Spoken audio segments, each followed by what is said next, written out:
जय हिंद दोस्तों, ज्ञान स्रोत एकेडमी के यूट्यूब चैनल पर आप सभी का हार्दिक स्वागत है। हम लोग कंप्लीट पॉलिटी की एक सीरीज पढ़ रहे हैं, जिसके अंतर्गत अब तक हम लोग 13 लेक्चर ले चुके हैं। ये हमारे 14 क्रम का लेक्चर है, जिसके अंतर्गत हम लोग सुप्रीम कोर्ट के बारे में समझेंगे। सुप्रीम कोर्ट से संबंधित सभी आर्टिकल देखेंगे, उनसे संबंधित जुड़े प्रावधानों को समझेंगे। इसके साथ साथ कुछ शब्दावलियों के बारे में भी समझेंगे, जैसे बेंच या पीठ क्या होती है, दंड कितने प्रकार का होता है, क्रमिक दंड क्या होता है, एकल दंड क्या होता है, उनके बारे में समझेंगे। सुप्रीम कोर्ट की स्थापना कब हुई थी, उसके बारे में भी जानेंगे। जब देश आजाद नहीं हुआ तो उससे पहले सुप्रीम कोर्ट की स्थापना कब हुई, उसके बारे में भी समझेंगे। कितने न्यायाधीश होते हैं, वर्तमान में कितने न्यायाधीश है, इन सभी प्रावधानों के बारे में हम लोग समझेंगे। तो सबसे पहले हम लोग बेंच या पीठ क्या होती है उसके बारे में समझते हैं। आपने कई बार सुना होगा कि ये मामला इतनी बेंच या पीठ के सदस्यों ने दिया। जैसे केशवानंद भारती बात आपने जरूर सुना होगा। अगर उसके बारे में आपने नहीं पढ़ा है तो उसके बारे में आप जरूर पढ़े। केशवानंद भारती मामले में 13 सदस्यों की बेंच ने निर्णय दिया था। तो ये बेंच या पीठ क्या होती है, कितने प्रकार की होती है, तो हम लोग सबसे पहले समझते हैं कि कितने प्रकार की होती है। तो ये 4 प्रकार की होती है। हम लोग क्या समझ रहे हैं, बेंच या पीठ। हिंदी में पीठ बोलते हैं, इंग्लिश में बेंच बोलते हैं। एकल बेंच होती है, खंडपीठ होती है, इसके अलावा पूर्ण पीठ होती है, और इसके अलावा संवैधानिक पीठ होती है। 4 प्रकार की बेंच होती है। एकल में एक न्यायाधीश होता है, खंड में 2 न्यायाधीश होते हैं, पूर्ण पीठ में 3 न्यायाधीश होते हैं। अगर किसी मामले में 3 सदस्यों की बेंच बैठी है तो उसको क्या बोलेंगे, पूर्ण बेंच। संवैधानिक मामलों में कम से कम 5 सदस्य, इससे कम सदस्य तो उस पीठ को संवैधानिक पीठ नहीं बोल सकते। एकल पीठ चाहे जिला न्यायालय हो, चाहे हाई कोर्ट हो, सुप्रीम कोर्ट हो, सभी में बैठ सकती है। खंडपीठ केवल हाई कोर्ट और सुप्रीम कोर्ट में बैठ सकती है। पूर्ण पीठ भी हाई कोर्ट और सुप्रीम कोर्ट में बैठ सकती है, लेकिन ये हाई कोर्ट और सुप्रीम कोर्ट दोनों में, ये भी हाई कोर्ट सुप्रीम कोर्ट दोनों में, ये जिला न्यायाधीश हाई कोर्ट सुप्रीम कोर्ट तीनों में बैठती है। संवैधानिक पीठ केवल सुप्रीम कोर्ट में बैठती है।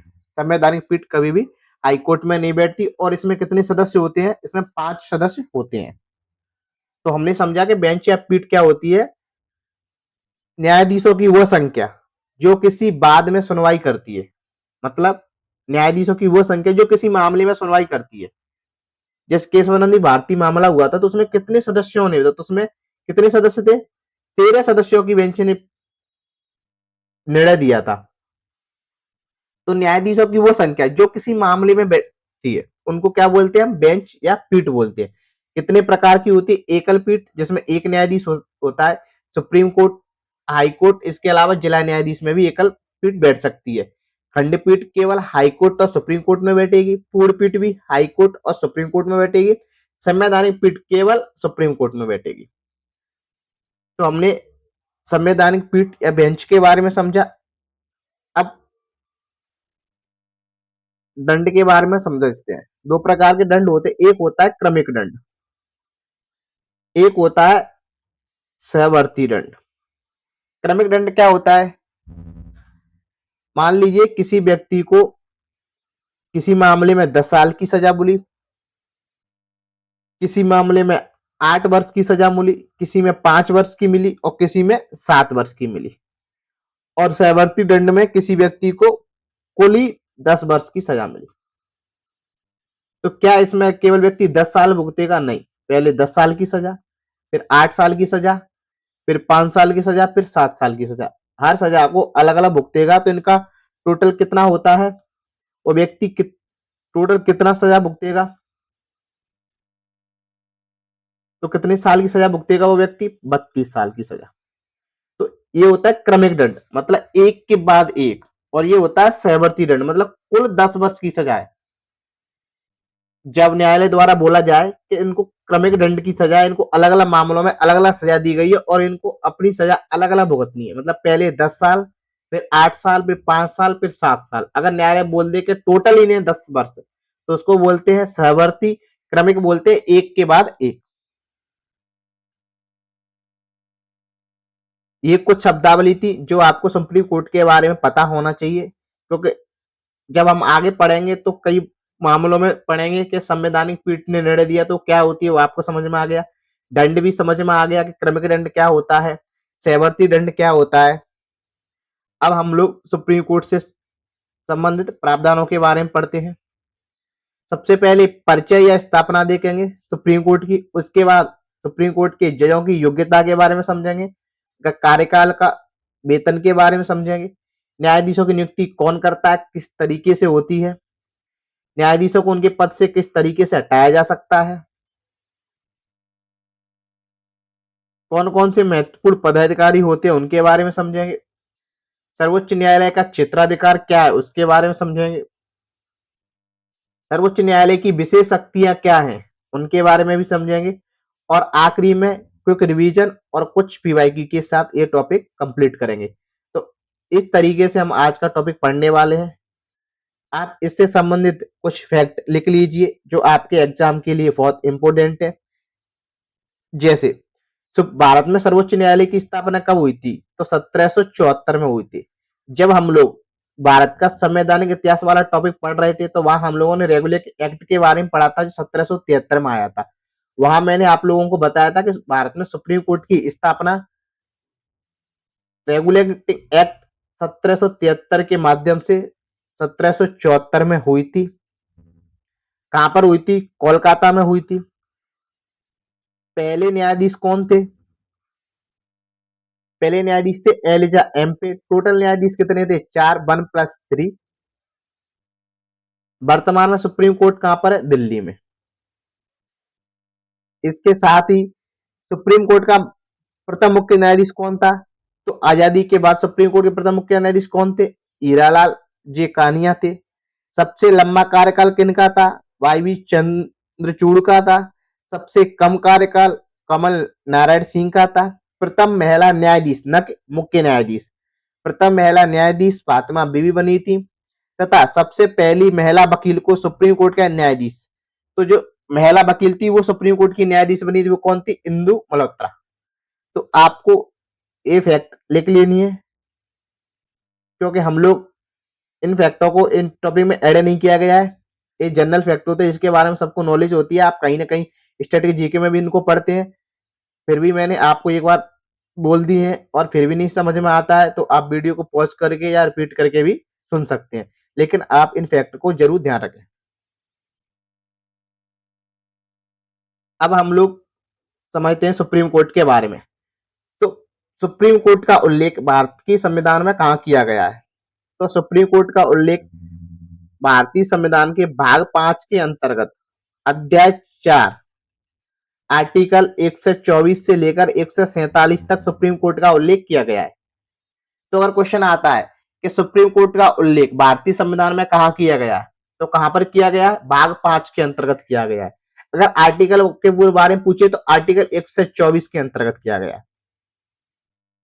ठीक है, तो आपको ये पॉइंट भी ध्यान रखना है कि सुप्रीम कोर्ट का उल्लेख कहाँ किया गया है, क्योंकि अपन किसी टॉपिक को पढ़ रहे हैं तो उससे पहले ये तो पता होना चाहिए कि संविधान में कहां पर दिया गया है, किस टॉपिक के अंतर्गत पढ़ रहे हैं। तो इससे पहले हमने भाग 5 के अंतर्गत संसद के बारे में पढ़ा था, आर्टिकल 79 से 122 तक पढ़ा था। इसके अलावा राष्ट्रपति की अध्यादेश जारी करने की शक्ति के बारे में भी आर्टिकल 123 के में पढ़ा था। अगर आप लोगों ने संसद वाला वीडियो नहीं देखा है तो आप लोग एक बार जाके संसद वाला वीडियो भी देख लें। अब तक हम लोगों ने आर्टिकल 1 से लेकर और आर्टिकल 123 तक सभी आर्टिकल पढ़ लिए हैं। अगर आपने हमारे पुराने वीडियो नहीं देखे हैं तो आप चैनल पर जाकर एक बार उन वीडियो को जरूर देखें। कंप्लीट पॉलिटी सीरीज के नाम से एक प्लेलिस्ट बनी हुई है, वहां आपको सभी वीडियो मिल जाएंगे। अब देखते हैं आर्टिकल 124 में क्या लिखा गया है। तो आर्टिकल 124 के सब पार्ट है जिसके अंतर्गत अलग अलग बातों के बारे में लिखा गया। तो आर्टिकल 124 एक में लिखा गया है कि भारत में एक सर्वोच्च न्यायालय होगा। इसकी मूल संरचना के बारे में बताया गया है। मूल संरचना में क्या बताया गया है एक मुख्य न्यायाधीश तथा 7 अन्य न्यायाधीश होंगे। तो जिस तरीके से हमने पढ़ा था कि जब 1773 में रेगुलेटिंग एक्ट के तहत 1774 में सुप्रीम कोर्ट की स्थापना हुई थी, तो उस समय न्यायाधीशों की संख्या कितनी थी? 4, 1+3। मूल संविधान में अपने न्यायाधीशों की संख्या कितनी बताई गई है? तो 8। अगर क्वेश्चन आता है कि मूल संविधान में न्यायाधीशों की संख्या कितनी थी, तो आप 8 टिक करेंगे। 8 का मतलब होता है एक मुख्य न्यायाधीश तथा 7 अन्य न्यायाधीश। संसद कानून द्वारा इनकी सदस्य संख्या बढ़ा सकती है, जब तक ऐसा ना हो तब तक न्यायाधीश संख्या कितनी रहेंगे? 7। तो अभी वर्तमान में कितनी संख्या है? न्यायाधीशों की संख्या वर्तमान में कितनी है? 33+1, 34 संख्या वर्तमान में न्यायाधीशों की संख्या।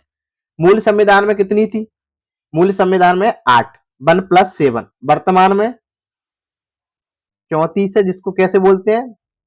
33+1, 33 न्यायाधीश, एक मुख्य न्यायाधीश। तो आपको ध्यान रखना है कि मूल संविधान में न्यायाधीशों की संख्या कितनी थी? तो कितनी थी? 7। न्यायाधीशों की संख्या में वृद्धि कौन कर सकती है? तो ये अधिकार किसके पास है? संसद के पास। संसद ने समय समय पर जरूरत के हिसाब से न्यायाधीशों की संख्या में वृद्धि की। वर्तमान में न्यायाधीशों की संख्या 34 है, जिसमें 33 न्यायाधीश तथा एक मुख्य न्यायाधीश। तो आर्टिकल 124(1) के अंतर्गत क्या प्रावधान लिखा है? हम लोगों ने इसके बारे में पढ़ा। अब हम देखते हैं आर्टिकल 124(2) के अंतर्गत क्या लिखा गया है। तो आर्टिकल 124 के अंतर्गत न्यायाधीशों की नियुक्ति और उनके कार्यकाल के बारे में बताया गया है। तो कार्यकाल कितना होगा इनका? 65 वर्ष की आयु। त्यागपत्र किसको देंगे? राष्ट्रपति को। तो कार्यकाल कितना है? 65 वर्ष की आयु। त्यागपत्र किसको देंगे? राष्ट्रपति को। योग्यता क्या होनी चाहिए? तो सबसे पहले हमने देखा कि सुप्रीम कोर्ट का गठन के बारे में आर्टिकल 124(1) के अंतर्गत बताया गया। कितना कार्यकाल होगा? 5 वर्ष का, अधिकतम 65 वर्ष की आयु। त्यागपत्र किसको सौंप सकते हैं? तो भारत के राष्ट्रपति को सौंप सकते हैं। योग्यता क्या होनी चाहिए? एक सुप्रीम कोर्ट का न्यायाधीश बनने के लिए क्या क्या योग्यता होनी चाहिए? 5 साल तक किसी उच्च न्यायालय में जज हो या 10 साल तक वकील हो। कोई ऐसा व्यक्ति जो हाईकोर्ट में 5 साल तक जज रहा हो या 10 साल तक वकील रहा हो, वह व्यक्ति सुप्रीम कोर्ट का न्यायाधीश बनने के योग्य होता है। इसके अलावा राष्ट्रपति की नजरों में पारंपरिक विधिवेत्ता, तो ऐसा नहीं है राष्ट्रपति किसी भी व्यक्ति को भारत का मुख्य न्यायाधीश घोषित कर सकता है। राष्ट्रपति उसी व्यक्ति को मुख्य न्यायाधीश घोषित करेगा जो कॉलेजियम व्यवस्था द्वारा जिसका नाम की सिफारिश की जाएगी राष्ट्रपति से। कौन सी व्यवस्था? कॉलेजियम व्यवस्था के तहत जिन जिन न्यायाधीशों के नाम की सिफारिश की जाएगी, उन्हीं न्यायाधीशों की नियुक्ति राष्ट्रपति द्वारा की जाती है। तो योग्यता हमने देखी, कार्यकाल हमने देखा, त्यागपत्र के बारे में भी पढ़ा था कि त्यागपत्र किसको सौंपता है। नियुक्ति भी देख ली, कौन करता है? राष्ट्रपति के द्वारा।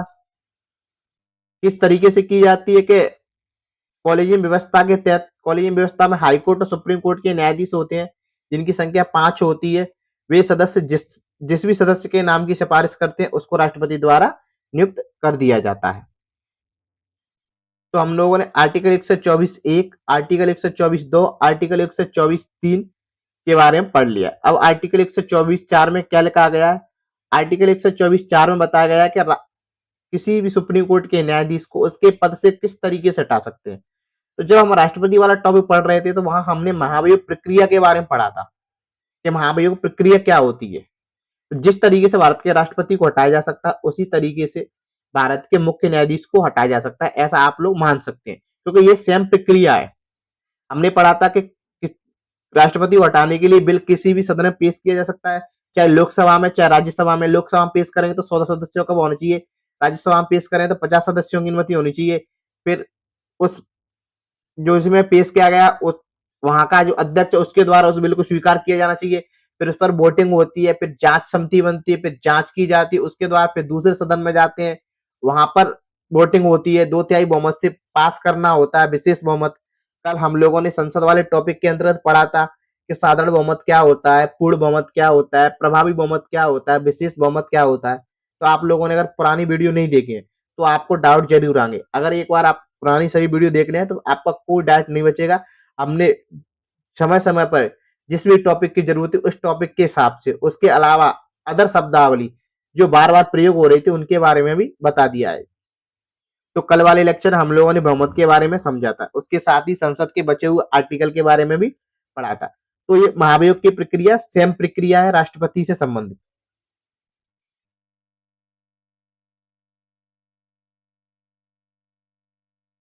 तो आर्टिकल 124 कंप्लीट होता है। अब हम पढ़ते हैं आर्टिकल 125 के अंतर्गत क्या लिखा गया। तो आर्टिकल 125 में क्या बताया गया है? वेतन और भत्ते। आर्टिकल 124 में हमने देखा कि सुप्रीम कोर्ट के गठन के बारे में पढ़ा था। सुप्रीम कोर्ट के न्यायाधीशों की नियुक्ति किस तरीके से की जाती है उसके बारे में पढ़ा था। उनका कार्यकाल कितना होता है उसके बारे में पढ़ा था। योग्यता क्या क्या होती है उनके बारे में पढ़ा था। किस तरीके से हटाया जा सकता है उसके बारे में पढ़ा था। किसको अपना त्याग पत्र सौंप सकते हैं उनके बारे में पढ़ा था। तो आप आर्टिकल 124 लिख के इन सभी पॉइंटों को लिख लेंगे। क्या आर्टिकल 124 में पहला पॉइंट सुप्रीम कोर्ट का गठन, दूसरा पॉइंट कार्यकाल, तीसरा योग्यता, चौथा त्याग पत्र, पांचवा पॉइंट किस तरीके से हटाया जा सकता है, महाभियोग प्रक्रिया। तो ये आपको 5-6 पॉइंट आर्टिकल 124 एक के अंतर्गत ध्यान रखने। अगर एग्जाम में क्वेश्चन आता है कि सुप्रीम कोर्ट से हटाने से संबंधित प्रावधान भारतीय संविधान के किस आर्टिकल के अंतर्गत दिया गया है, तो आर्टिकल 124 के अंतर्गत। अगर सब आर्टिकल पूछे तो आर्टिकल 5 या 6 आपको ध्यान रखना है। अब हम लोग पढ़ते हैं आर्टिकल 125 के बारे में, जिसमें सुप्रीम कोर्ट के वेतन भत्तों के बारे में बताया गया कि सुप्रीम कोर्ट के वेतन भत्ते संसद द्वारा तय किए जाएंगे, जो भारत की संचित निधि पर भारत व्यय होंगे। विशेषाधिकार वेतन भत्ते समय समय पर संसद द्वारा निर्धारित किए जाएंगे। तो सुप्रीम कोर्ट के न्यायाधीशों के वेतन भत्तों में कटौती नहीं की जा सकती, वृद्धि की जा सकती है केवल वित्तीय आपातकाल को छोड़कर। तो आपको ये पॉइंट ध्यान रखना है कि सुप्रीम कोर्ट के न्यायाधीशों के जो वेतन भत्ते होते हैं उनमें कटौती नहीं की जा सकती। कब की जा सकती है? केवल वित्तीय आपातकाल के समय पर।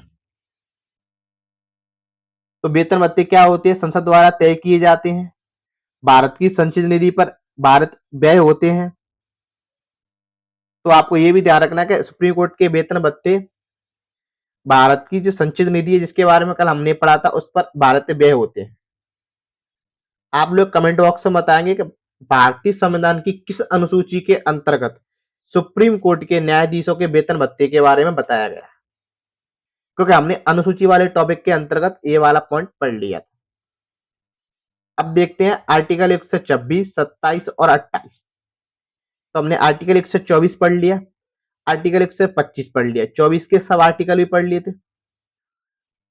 अब सुप्रीम कोर्ट के न्यायाधीश और मुख्य न्यायाधीश के अलावा आपको यह बात भी ध्यान रखना है कि कॉलेजियम व्यवस्था के तहत केवल सुप्रीम कोर्ट के न्यायाधीशों की नियुक्ति की जाती है, न कि मुख्य न्यायाधीश की नियुक्ति।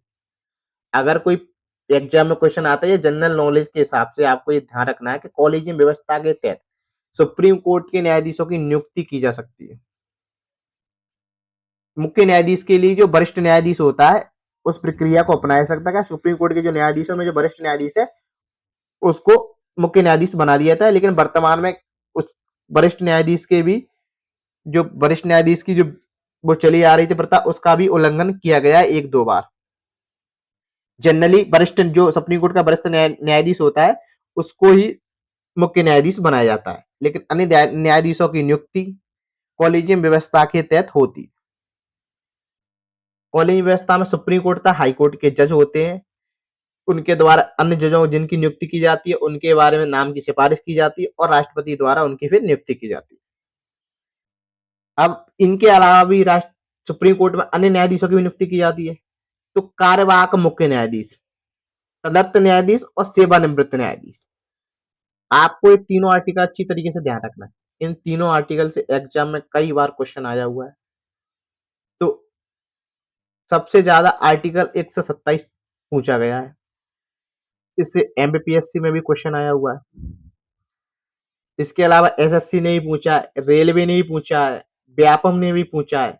तो ये आर्टिकल बहुत इंपोर्टेंट है। अब हम समझते हैं कार्यवाहक मुख्य न्यायाधीश। तो कार्यवाहक मुख्य न्यायाधीश की नियुक्ति कौन करता है? राष्ट्रपति। कब करता है?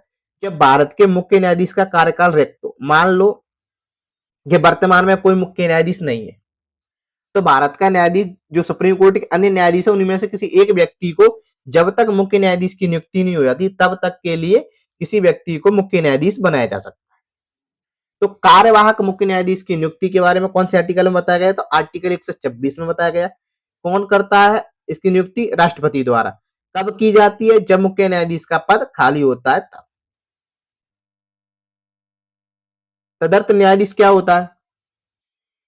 तो मुख्य न्यायाधीश की नियुक्ति कौन करता है? राष्ट्रपति। लेकिन तदर्थ न्यायाधीश की नियुक्ति कौन करता है? सीजीआई द्वारा राष्ट्रपति की पूर्व अनुमति से, जब न्यायालय में की बैठक में कोरम पूरी ना हो।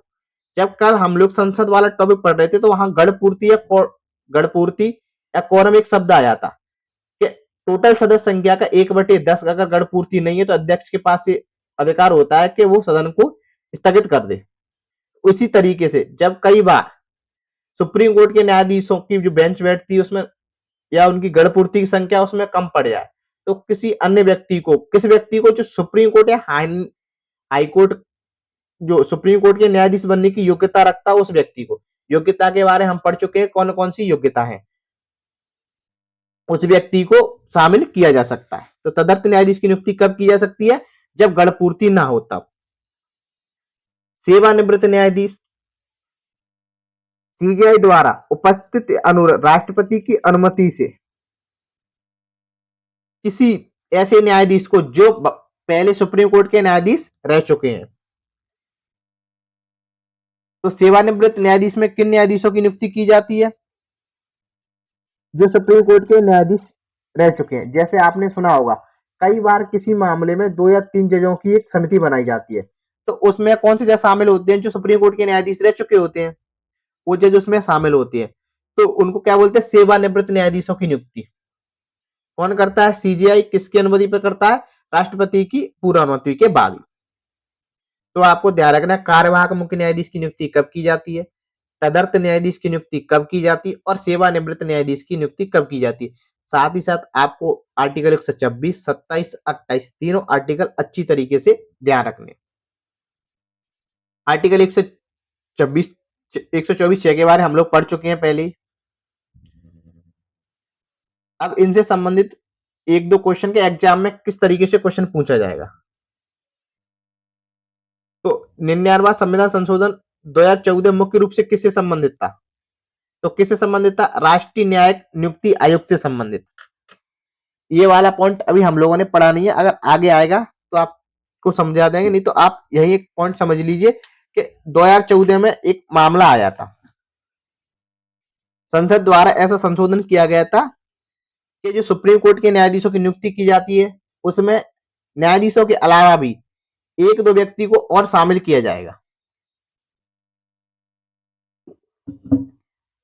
अभी वर्तमान में न्यायाधीशों की नियुक्ति में कौन व्यक्ति शामिल होते हैं? सुप्रीम कोर्ट या हाई कोर्ट के न्यायाधीश शामिल होते हैं।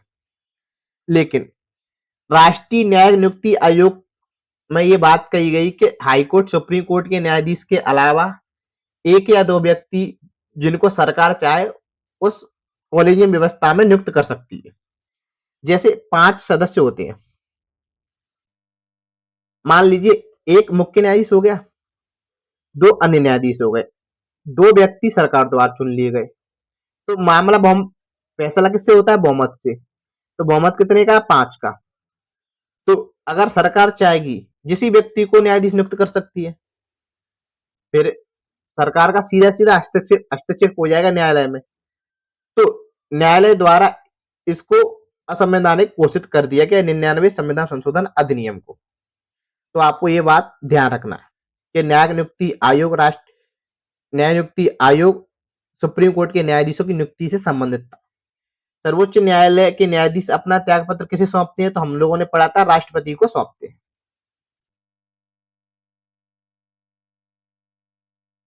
अब इसके चित्राधिकार के बारे में पढ़ते हैं। हम लोगों ने आर्टिकल 124, 125, 126, 127 और 128 के बारे में पढ़ चुके हैं। आर्टिकल 129 और 30 के बारे में आगे पढ़ेंगे, क्योंकि सुप्रीम कोर्ट के आर्टिकल सभी आर्टिकल एक साथ नहीं पढ़ सकते। अगर सभी आर्टिकल एक साथ पढ़ेंगे तो कन्फ्यूजन हो जाएगा। जैसे हमने अन्य न्यायाधीशों की नियुक्ति से संबंधित आर्टिकल एक साथ पढ़े कि कार्यवाहक मुख्य न्यायाधीश की नियुक्ति कौन करता है, तदर्थ न्यायाधीश की नियुक्ति कौन करता है, सेवानिवृत्त न्यायाधीश की नियुक्ति कौन करता है, कब इनकी नियुक्ति की जाती है। उसी तरीके से हम सुप्रीम कोर्ट के क्षेत्राधिकार को एक साथ पढ़ेंगे, सुप्रीम कोर्ट का क्षेत्राधिकार क्या है। तो आर्टिकल 131 के अंतर्गत सुप्रीम कोर्ट का मूल क्षेत्राधिकार के बारे में बताया गया है। तो सुप्रीम कोर्ट के मूल क्षेत्राधिकार के बारे में कौन से आर्टिकल में बताया गया है? आर्टिकल 131 के अंतर्गत। आपको ध्यान रखना है इसके साथ आर्टिकल 132 में कुछ मामलों में उच्च न्यायालय की अपील से, हाई कोर्ट की अपील के बाद कुछ मामलों की सुनवाई सुप्रीम कोर्ट में की जाती है।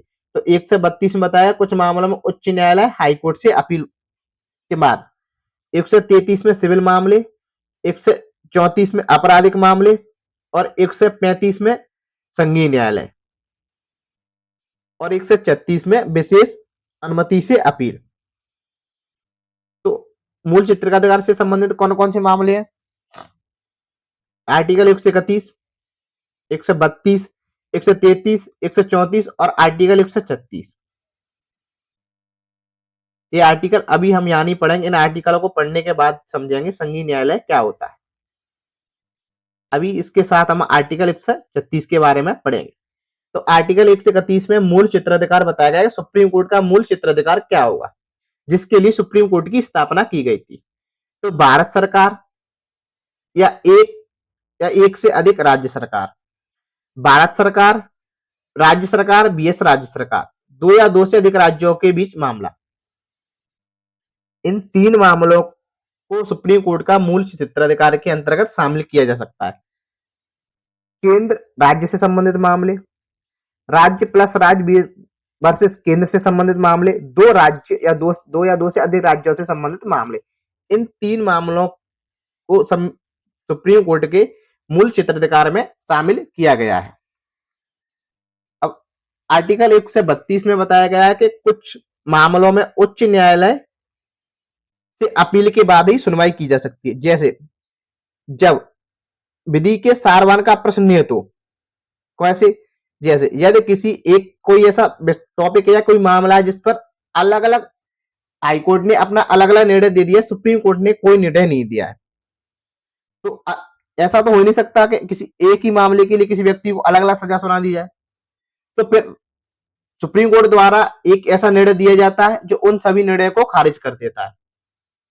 आपने देखा होगा कि समय समय पर हाईकोर्ट अलग अलग मामलों में अलग अलग निर्णय दे चुके होते हैं, लेकिन जब वो मामला सुप्रीम कोर्ट में जाता है और उसमें देखा जाता है कि अलग अलग हाईकोर्ट द्वारा अलग अलग निर्णय दिए गए, तो सुप्रीम कोर्ट उन सभी निर्णयों को हटाकर अपना एक निर्णय देता है जो सर्वमान्य माना जाता है।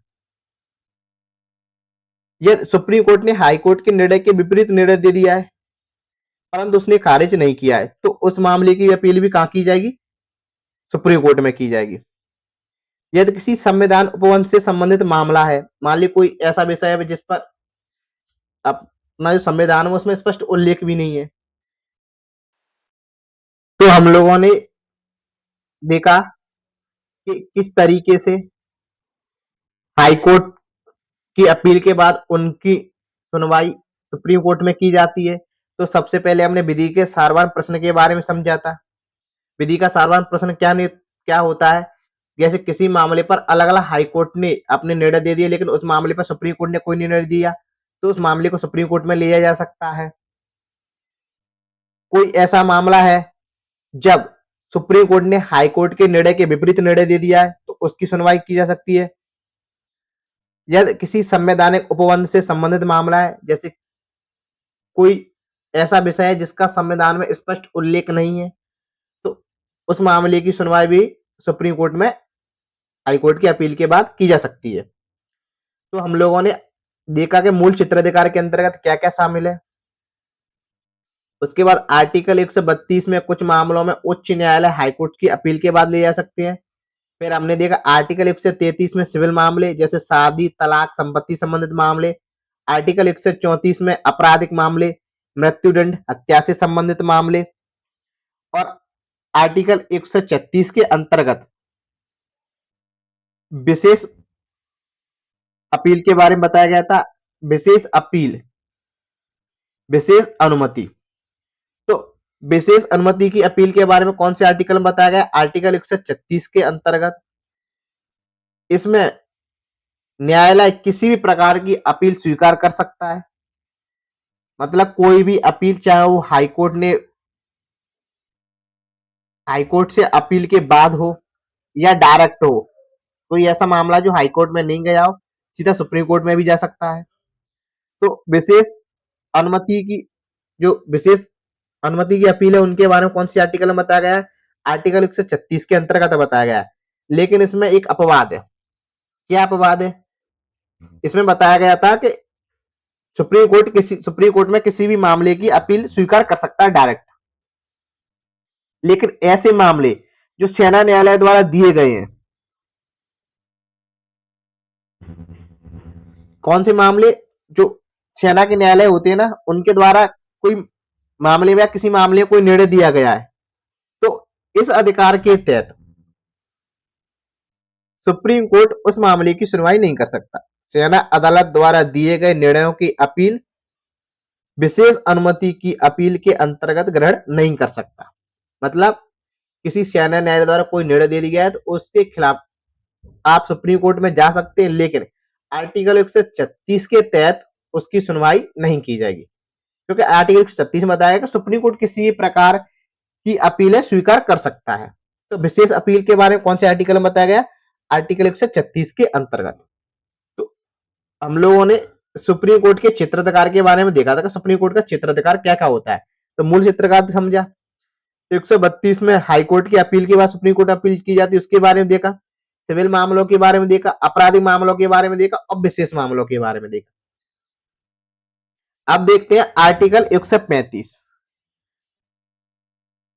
उसके पहले हम लोगों ने आर्टिकल 129 के बारे में भी नहीं पढ़ा था, तो हम लोग आर्टिकल 129 को देखते हैं। आर्टिकल 129 में बताया गया अभिलेख न्यायालय, सबसे इंपोर्टेंट आर्टिकल। आपको ध्यान रखना है कि अभिलेख न्यायालय का उल्लेख कौन से आर्टिकल के अंतर्गत किया गया है? तो आर्टिकल 129 के अंतर्गत किया गया है। अभिलेख न्यायालय क्या होता है? सुप्रीम कोर्ट के सभी निर्णय या डिक्री या कोई भी मामले पर सुप्रीम कोर्ट ने कोई अपना निर्णय दिया है तो वे सभी लिखित रूप में रखे जाएंगे, और जितने भी नीचे न्यायालय सुप्रीम कोर्ट के, वो सभी न्यायालय उन निर्णयों को मानेंगे। अगर किसी न्यायालय द्वारा उसकी अवमानना की जाती है, मान लीजिए कि कोई ऐसा निर्णय जो सुप्रीम कोर्ट द्वारा दिया गया, लेकिन कोई नीचे का कोर्ट उसको मानने के लिए तैयार नहीं है, तो उसको क्या माना जाएगा? न्यायालय की अवमानना। तो उसके लिए उसको दंड दिया जाएगा, न्यायालय की अवमानना के लिए। तो अभिलेख न्यायालय का मतलब होता है कि सुप्रीम कोर्ट द्वारा दिए गए सभी निर्णय नीचे की सभी अदालतों को मानने होते हैं तथा वो लिखित रूप में रखे जाते हैं, जिनसे भविष्य में भी उन निर्णयों के आधार पर मामले की सुनवाई की जाए। उसको बोलते हैं अभिलेख न्यायालय। अगर आपको समझ में नहीं आता है, अगर कोई डाउट है, कोई ऐसा पॉइंट है जो आपको समझ में नहीं आया है, या तो वीडियो आप एक बार रिपीट करके देख लीजिए। अगर फिर भी आपको समझ में नहीं आता है तो आप लोग अपना क्वेश्चन कमेंट बॉक्स में पूछ सकते हैं कि हमें ये वाला पॉइंट समझ में नहीं आया है। अगर वहां के जवाब से भी आप संतुष्ट नहीं होते हैं तो जब अगला लेक्चर अपलोड किया जाएगा उससे पहले आपका डाउट क्लियर किया जाएगा, उसके बाद आगे का लेक्चर बताया जाएगा। तो आर्टिकल 135 में बताया गया है संघीय न्यायालय के बारे में। मौजूद कानून के अंतर्गत संघीय न्यायालय का क्षेत्राधिकार की शक्तियां सुप्रीम कोर्ट को दी जाएंगी जब 1773 में रेगुलेशन एक्ट के तहत 1774 में संघीय न्यायालय की जो स्थापना की गई थी उसकी सभी शक्तियां किसको दी जाएंगी? सुप्रीम कोर्ट को दी जाएंगी। तो संघीय न्यायालय की सभी शक्तियां सुप्रीम कोर्ट को दी जाएंगी, इसके बारे में उल्लेख कहां पर किया गया? आर्टिकल 135 के अंतर्गत किया गया है कि संघीय न्यायालय के पास जो शक्तियां थी वो सभी शक्तियां सुप्रीम कोर्ट को हस्तांतरित कर दी जाएंगी। तो आर्टिकल 135 में किसके बारे में बताया गया है? संघीय न्यायालय के बारे में। संघीय न्यायालय की स्थापना कब की गई थी? तो हम लोगों ने जब एक्ट वाला टॉपिक पढ़ रहे थे, संवैधानिक इतिहास वाला, उसके अंतर्गत जब हम लोग रेगुलेट एक्ट पढ़ रहे थे तो हमने देखा था कि संघीय न्यायालय की स्थापना की गई थी। तो संघीय न्यायालय के बारे में कौन से आर्टिकल बताया गया? आर्टिकल 135 में। तो हम लोगों ने लेन से अब तक सभी आर्टिकल पढ़ लिए, आर्टिकल 136 तक। अब देखते हैं आर्टिकल 137 में क्या लिखा गया है। आर्टिकल 137 के अंतर्गत लिखा गया है निर्णय या आदेशों की समीक्षा। तो निर्णय या आदेशों की समीक्षा का क्या अर्थ होता है? न्यायालय द्वारा कोई निर्णय दे दिया गया है, इसको बोलते हैं पुनर्विचार की शक्ति। क्या बोलते हैं? पुनर्विचार की शक्ति। अब पुनर्विचार, या तो ऐसा क्वेश्चन आ सकता है कि सुप्रीम कोर्ट के पुनर्विचार करने की शक्ति का उल्लेख कौन से आर्टिकल में किया गया है? तो आर्टिकल 137 के अंतर्गत। या निर्णयों की समीक्षा करने का उल्लेख कौन से आर्टिकल के अंतर्गत किया गया? आर्टिकल 137 के अंतर्गत। आपको निर्णय आदेशों की समीक्षा और पुनर्विचार दोनों शब्दावली ध्यान रखने। इसका अर्थ होता है कि सुप्रीम कोर्ट ने मान लीजिए पहले किसी मामले पर कोई अलग निर्णय दे दिया, तो क्या सुप्रीम कोर्ट इस मामले पर दोबारा निर्णय नहीं दे सकता? मतलब पुनर्विचार नहीं कर सकता? हाँ, कर सकता है। इसके बारे में आर्टिकल 137 के अंतर्गत सुप्रीम कोर्ट के पुनर्विचार की शक्ति के बारे में बताया गया कि सुप्रीम कोर्ट ने किसी निर्णय पहले कोई भूल हो गई हो या किसी अन्य न्यायाधीशों द्वारा उस समय पर जरूरत के हिसाब से कोई निर्णय दे दिया हो, लेकिन आज की जरूरत के हिसाब से सही नहीं है, तो उस निर्णय की न्यायिक समीक्षा की जा सकती है। तो न्यायिक समीक्षा के बारे में कौन सा आर्टिकल बताया गया? आर्टिकल 137 के अंतर्गत बताया गया है। आर्टिकल 138 में बताया गया है चित्राधिकार के बारे में बताया। सुप्रीम कोर्ट का चित्राधिकार क्या होगा? तो संसद विधि द्वारा तय करती है कि सुप्रीम कोर्ट का क्षेत्राधिकार में विस्तार कर सकती है, लेकिन कमी नहीं कर सकती। वर्तमान में सुप्रीम कोर्ट के क्षेत्राधिकार में संसद द्वारा विस्तार किया जा सकता है, लेकिन कमी नहीं की जा सकती।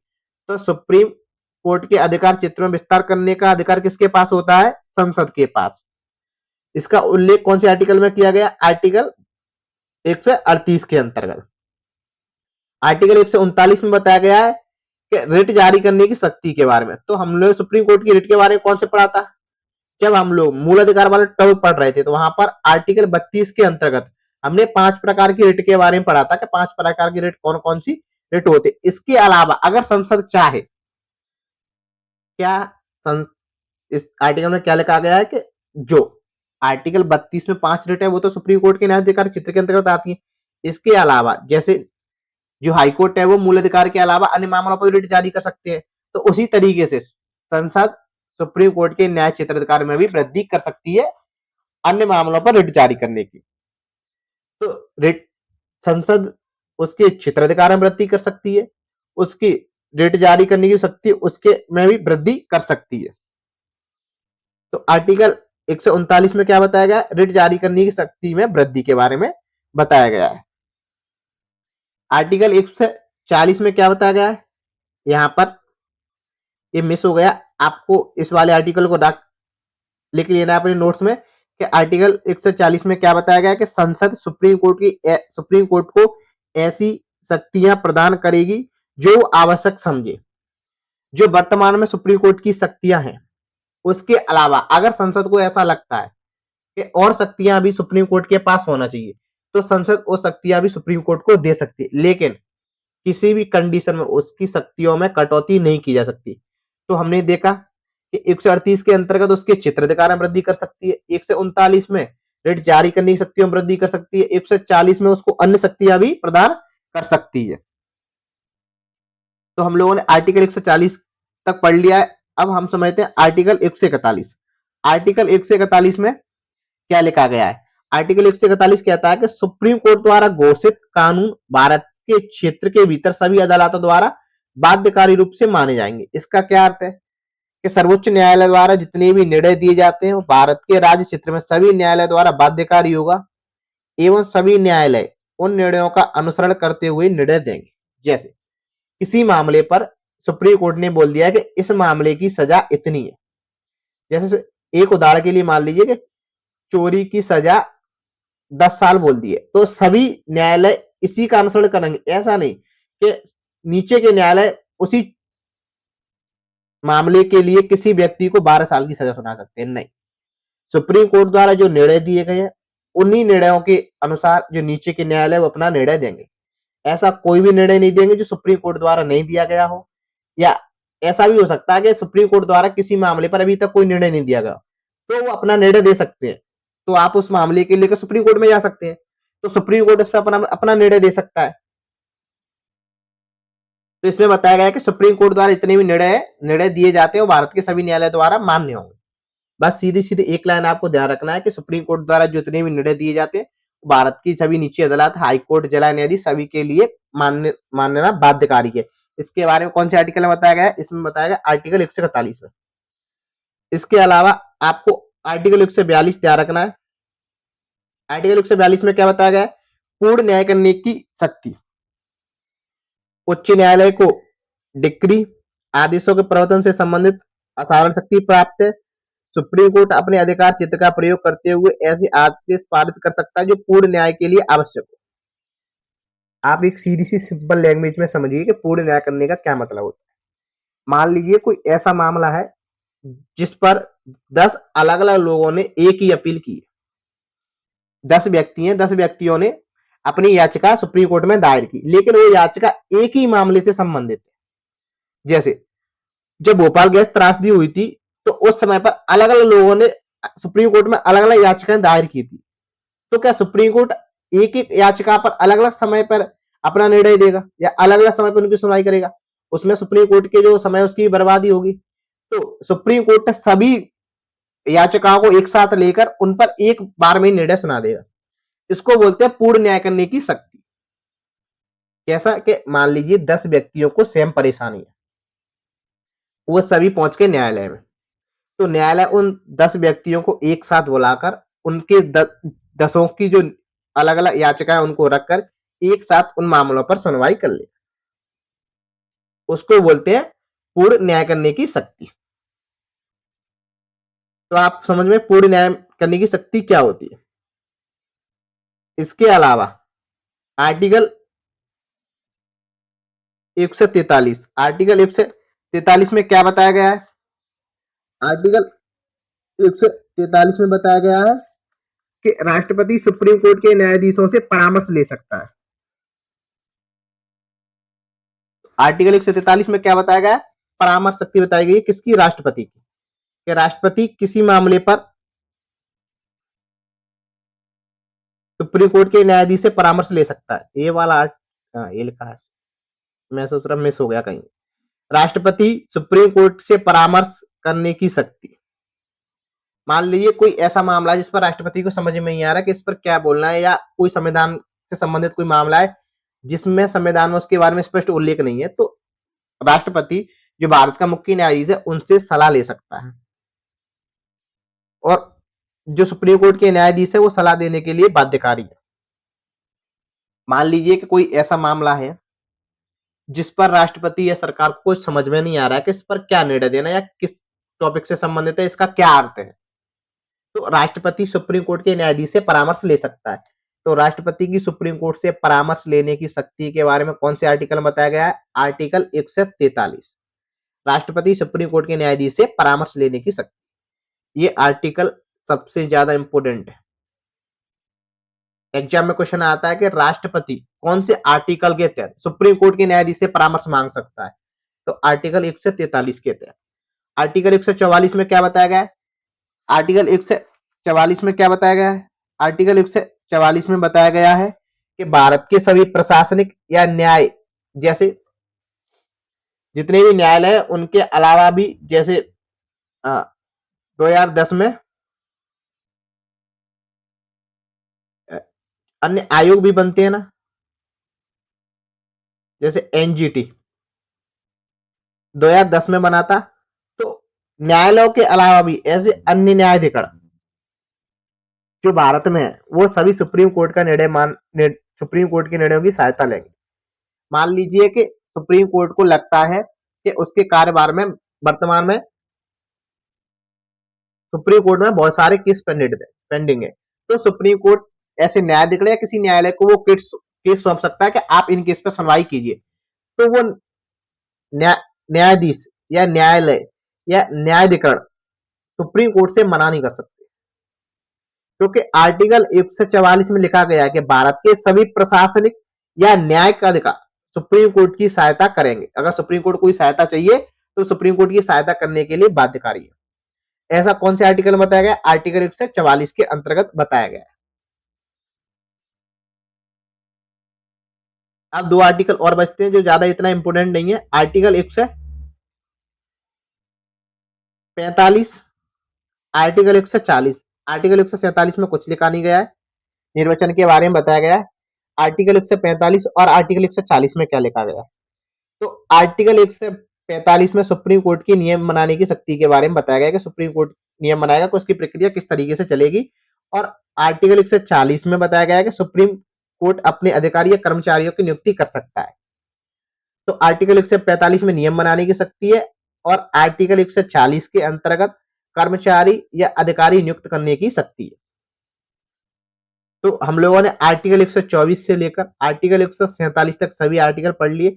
आर्टिकल 147 में कुछ नहीं लिखा गया, केवल निर्वचन लिखा गया है, तो आपको इतना ध्यान भी नहीं रखना है। और आप आर्टिकल 145 और 40 के बारे में ध्यान रख सकते हैं कि 45 में नियम के बारे में बताया गया है, आर्टिकल 140 में अपने अधिकारियों की नियुक्ति के बारे में बताया गया, सुप्रीम कोर्ट अपने अन्य अधिकारियों की नियुक्ति कर सकता है। जब आप अच्छी तरीके से कंप्लीट पढ़ लें तो इस तरीके से आप शॉर्ट नोट्स कंप्लीट कर लें अपने। हम जो भी टॉपिक पढ़ा रहे हैं उसके शॉर्ट नोट्स भी साथ साथ में बनवा रहे हैं कि आपको कोई पूरा टॉपिक कंप्लीट करने के बाद किस तरीके से लिखना है। जैसे आर्टिकल 124 में बताया गया कि 7 मुख्य न्यायाधीश होंगे, कार्यकाल के बारे में बताया गया, इस्तीफा के बारे में बताया गया, योग्यताओं के बारे में बताया गया है। 124(4)(5) में उनकी महाभियोग के बारे में बताया गया है कि महाभियोग प्रक्रिया क्या होती है, उनकी नियुक्ति के बारे में बताया गया है। आर्टिकल 126 में 126 से 27 28 तीनों आर्टिकल एक साथ लेकर उनके क्षेत्राधिकार के बारे में समझ सकते हैं कि कौन कौन से न्यायाधीशों की नियुक्ति के बारे में बताया गया है। फिर क्षेत्राधिकार लिख के आर्टिकल 131, 132, 133, 134 और 136 इन सभी आर्टिकल एक साथ लिख सकते हैं। इसके अलावा फिर अन्य आर्टिकल में 139 लिख सकते हैं, 142, 43, 44 इन आर्टिकलों के लिख सकते हैं। इस तरीके से आप जैसे संरचना और कार्यकाल ऐसे आपने हेडिंग डाली और संरचना कार्यकाल से संबंधित आर्टिकल लिख लिए। फिर देखा कि जो न्यायाधीश होते हैं उनकी नियुक्ति की जाती है, तो न्यायाधीशों की नियुक्ति के बारे में पढ़ लिया किस तरीके से न्यायाधीशों की नियुक्ति की जाती है। फिर पदाधिकारी लिख दिया कि तदर्थ न्यायाधीश की नियुक्ति कैसे की जाती है। कार्यकारी मुख्य न्यायाधीश की नियुक्ति कब की जाती है, सेवानिवृत्त न्यायाधीश की मुक्ति कब की जाती है। उसके बाद क्षेत्राधिकार हेडिंग डाल के क्षेत्रकाल से संबंधित कौन कौन से आर्टिकल, आर्टिकल 131, 132, 133, 134 और 136। तो 131 में मूल क्षेत्राधिकार के बारे में बताया गया है, 132 में हाईकोर्ट की अपील के बारे में बताया गया, हाईकोर्ट की अपील की सुनवाई की जा सकती है, 133 में सिविल मामले, 134 में आपराधिक मामले और 136 में विशेष मामले। इस तरीके से आप एक पेज के अंतर्गत अपने शॉर्ट नोट्स बना सकते हैं, जिससे आप तुरंत अपना रिवीजन कर लें। आपको बार बार पूरा पढ़ने की जरूरत नहीं। अगर आपको टॉपिक अच्छी तरीके से समझ में आता है तो शॉर्ट नोट्स के जरिए भी कंप्लीट किया जा सकता है। तो इस तरीके से आप शॉर्ट नोट्स बनाएंगे तो कंप्लीट जो पॉलिटी के नोट्स है 20 से 25 पेज के अंतर्गत समाहित हो जाएंगे। जैसे हम लोगों ने अभी तक 14 लेक्चर ले चुके हैं, तो आपके 14 शॉर्ट नोट्स वाले शॉर्ट नोट्स पेज हमने करवा दिए कि एक पेज के अंतर्गत एक टॉपिक। जैसे राष्ट्रपति पढ़ा तो हमने बताया कि राष्ट्रपति के शॉर्ट नोट्स किस तरीके से बना सकते हैं। फिर जब हमने संसद वाला टॉपिक पढ़ा तो उसमें भी बताया कि शॉर्ट नोट्स किस तरीके से बना सकते हैं। तो आपको साथ साथ में अपने नोट्स और शॉर्ट नोट्स, क्योंकि बार बार विद्यार्थी क्वेश्चन करते हैं कि शॉर्ट नोट्स किस तरीके से बनाएं, तो आप साथ साथ में हर टॉपिक, कोई भी टॉपिक हो जीएस का, आप उसके शॉर्ट नोट्स जरूर बनाएं। क्योंकि जब एग्जाम पास होता है तो हम अपने पूरे नोट्स नहीं पढ़ पाते, केवल शॉर्ट नोट्स ही पढ़ पाते हैं। अगर आपको हमारी वीडियो अच्छी लगती है तो आप हमारे चैनल को सब्सक्राइब करें, अपने दोस्तों के साथ वीडियो शेयर करें और वीडियो को लाइक करना ना भूलें। अब किस तरीके से क्वेश्चन आते हैं, जैसे अगर क्वेश्चन आया कि तदर्थ न्यायाधीश की नियुक्ति कौन करता है, और ऑप्शन में आया राष्ट्रपति, सीजीआई या राज्यपाल या भारत का प्रधानमंत्री, तो कौन करता है? सीजीआई। सर्वोच्च न्यायालय के निर्णय सभी अदालतों पर बाध्यकारी हुई, किस अनुच्छेद में बताया गया? अनुच्छेद 141 में हमने देखा कि अनुच्छेद 141 में सुप्रीम कोर्ट को ये शक्ति दी गई कि उसके द्वारा जो निर्णय दिए गए हैं वो निचली सभी अदालतों को मानने के लिए बाध्यकारी है। राष्ट्रपति किस अनुच्छेद के तहत सर्वोच्च न्यायालय से परामर्श ले सकता है? तो आर्टिकल 143 के तहत ले सकता है। पूर्ण न्याय करने की शक्ति कौन से आर्टिकल में? आर्टिकल 142 में बताई गई है। सर्वोच्च न्यायालय के न्यायाधीशों की संख्या बढ़ाने का अधिकार किसके पास है? तो संसद के पास है। न्यायाधीशों की संख्या बढ़ाने का अधिकार, उनके अधिकार क्षेत्र में विस्तार करने का अधिकार, उसका अन्य शक्तियां देने का अधिकार, रिट अभी सुप्रीम कोर्ट, जैसे सुप्रीम कोर्ट मूल अधिकार पर रिट जारी करने की तो उसकी शक्ति है, उसके अलावा अन्य मामलों पर भी उसको शक्ति दे सकता है। ये सभी शक्ति किसके पास है? संसद के पास। लेकिन संसद जितनी वर्तमान में सुप्रीम कोर्ट की शक्ति है उनमें कमी नहीं कर सकता, केवल वृद्धि कर सकता है। तो चलिए आज का लेक्चर यही समाप्त करते हैं। अब कल वाले लेक्चर के अंतर्गत हम हाई कोर्ट के बारे में समझेंगे, हाई कोर्ट से संबंधित अलग अलग आर्टिकल है, किस तरीके उन आर्टिकलों के बारे में पढ़ेंगे। अगर आपको सुप्रीम कोर्ट से संबंधित कोई भी डाउट है या कोई भी आर्टिकल समझ में नहीं आता है या कोई भी शब्द ऐसा है जो आपके समझ में नहीं आ रहा है तो आप कमेंट बॉक्स में जरूर पूछें, आपके प्रश्न का उत्तर दिया जाएगा। अगर कमेंट बॉक्स में के प्रश्न से जवाब से आप संतुष्ट नहीं है तो जब कल वाला लेक्चर स्टार्ट किया जाएगा उससे पहले आपका जो डाउट है वो क्लियर किए जाएंगे, जब लेक्चर आगे पढ़ाया जाएगा। मिलते हैं अगली वीडियो के अंतर्गत, तब तक के लिए जय हिंद, जय भारत।